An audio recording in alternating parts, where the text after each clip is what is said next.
American president Donald ട്രംപിന്റെ തീരുവയുദ്ധം ബുദ്ധിമുട്ടിക്കുകയാണ് ലോകരാജ്യങ്ങളെ. Steel, aluminium ഉൽപ്പന്നങ്ങൾക്ക് പുറമെ ചെമ്പിന് 50% തീരുവ ഉയർത്തിയിരിക്കുകയാണ് ട്രംപ് ഇപ്പോൾ. ഫാർമസ്യൂട്ടിക്കൽ ഉൽപ്പന്നങ്ങൾക്ക് മേൽ ചുമത്തിയിരിക്കുന്ന തീരുവ ഇരട്ടിയാക്കി 200% വർദ്ധിപ്പിച്ചതായും ട്രംപ് പ്രഖ്യാപിച്ചു. ട്രംപിന്റെ ഈ തീരുവ പരിഷ്കരണം ഇന്ത്യയെ കാര്യമായി ബാധിക്കുന്നെന്ന വിലയിരുത്തലുകളാണ് ഇപ്പോൾ പുറത്തുവരുന്നത്. 2024-25 സാമ്പത്തിക വർഷത്തിൽ ആഗോളതലത്തിൽ $2 ബില്യൺ മൂല്യമുള്ള ചെമ്പ് ഉൽപ്പന്നങ്ങളും കയറ്റുമതി ചെയ്തത് ഇന്ത്യയാണ്. അതുകൊണ്ട് തന്നെ ഇന്ത്യയെ സംബന്ധിച്ചിടത്തോളം ഇത് വളരെ പ്രധാനവുമാണ്. ഇന്ത്യൻ കയറ്റുമതിയുടെ 17% അഥവാ $360 മില്യൺ US-ൽ നിന്നാണ്. ഇന്ത്യയുടെ ഏറ്റവും വലിയ ഫാർമസ്യൂട്ടിക്കൽ വിപണിയും അമേരിക്കയാണ്. ഇന്ത്യയിൽ നിന്ന് US-ലേക്കുള്ള മരുന്നുകളുടെ കയറ്റുമതി 2025 സാമ്പത്തിക വർഷത്തിൽ $9.8 ബില്യൺ ഉയർന്നിരുന്നു.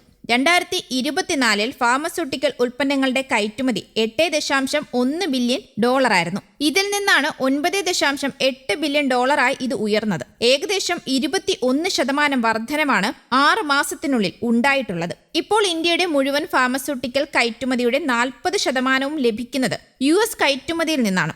ഇറക്കുമതി ചെയ്യുന്ന സെമി കണ്ടക്ടറുകൾക്കും ഫാർമസ്യൂട്ടിക്കലുകൾക്കും തീരുവ ചുമത്താൻ പദ്ധതിയിടുന്നതായും മരുന്നുകളുടെ തീരുവ 200% ഉയർത്താനും സാധ്യതയുണ്ടെന്നും ട്രംപ് പ്രഖ്യാപിച്ചിരുന്നു. മരുന്ന് നിർമ്മാതാക്കൾക്ക് അവരുടെ പ്രവർത്തനം ഏകോപിപ്പിക്കാൻ 1 വർഷത്തോളം സമയം നൽകുമെന്നും ട്രംപ് പറഞ്ഞു. ഈ തീരുമാനം ഇപ്പോൾ ഇന്ത്യയിലാകെ ആശങ്ക ഉണർത്തിയിരിക്കുകയാണ്. ബ്രിക്സിനെതിരെയും വിമർശനവുമായി ട്രംപ് രംഗത്തെത്തിയിരുന്നു. ബ്രിക്സ് അമേരിക്കൻ വിരുദ്ധമെന്നായിരുന്നു ട്രംപ് പറഞ്ഞത്.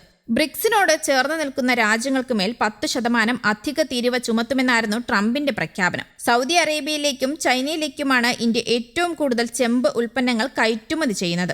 ഇന്ത്യയുടെ 3ാമത്തെ വലിയ ചെമ്പ് കയറ്റുമതി വിപണിയാണ് US എന്ന് ഡേറ്റകൾ വ്യക്തമാക്കുന്നു. ഒരു നിർണായക ധാതുവെന്ന നിലയിൽ ചെമ്പിന്റെ വിപണനത്തിൽ നിന്ന് ലാഭമുണ്ടാക്കാൻ ഇന്ത്യക്ക് സാധിക്കുന്നുണ്ട്. താരിഫ് പരിഷ്കാരം നടപ്പിലാക്കുന്നതോടെ US ഡിമാൻഡിൽ ഉണ്ടാകുന്ന ഏതിടിവും ഇന്ത്യയുടെ ആഭ്യന്തര വ്യവസായത്തിനും തിരിച്ചടിയായേക്കാം.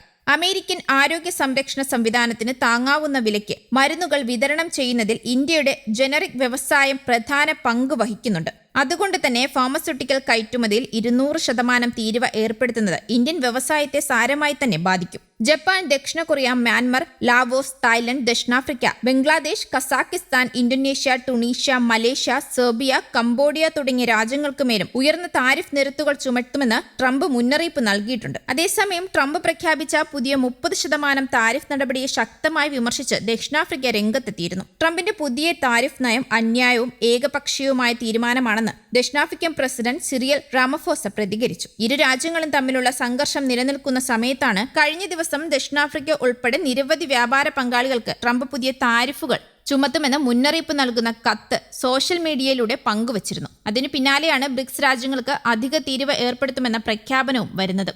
News desk, Kerala Kaumudi.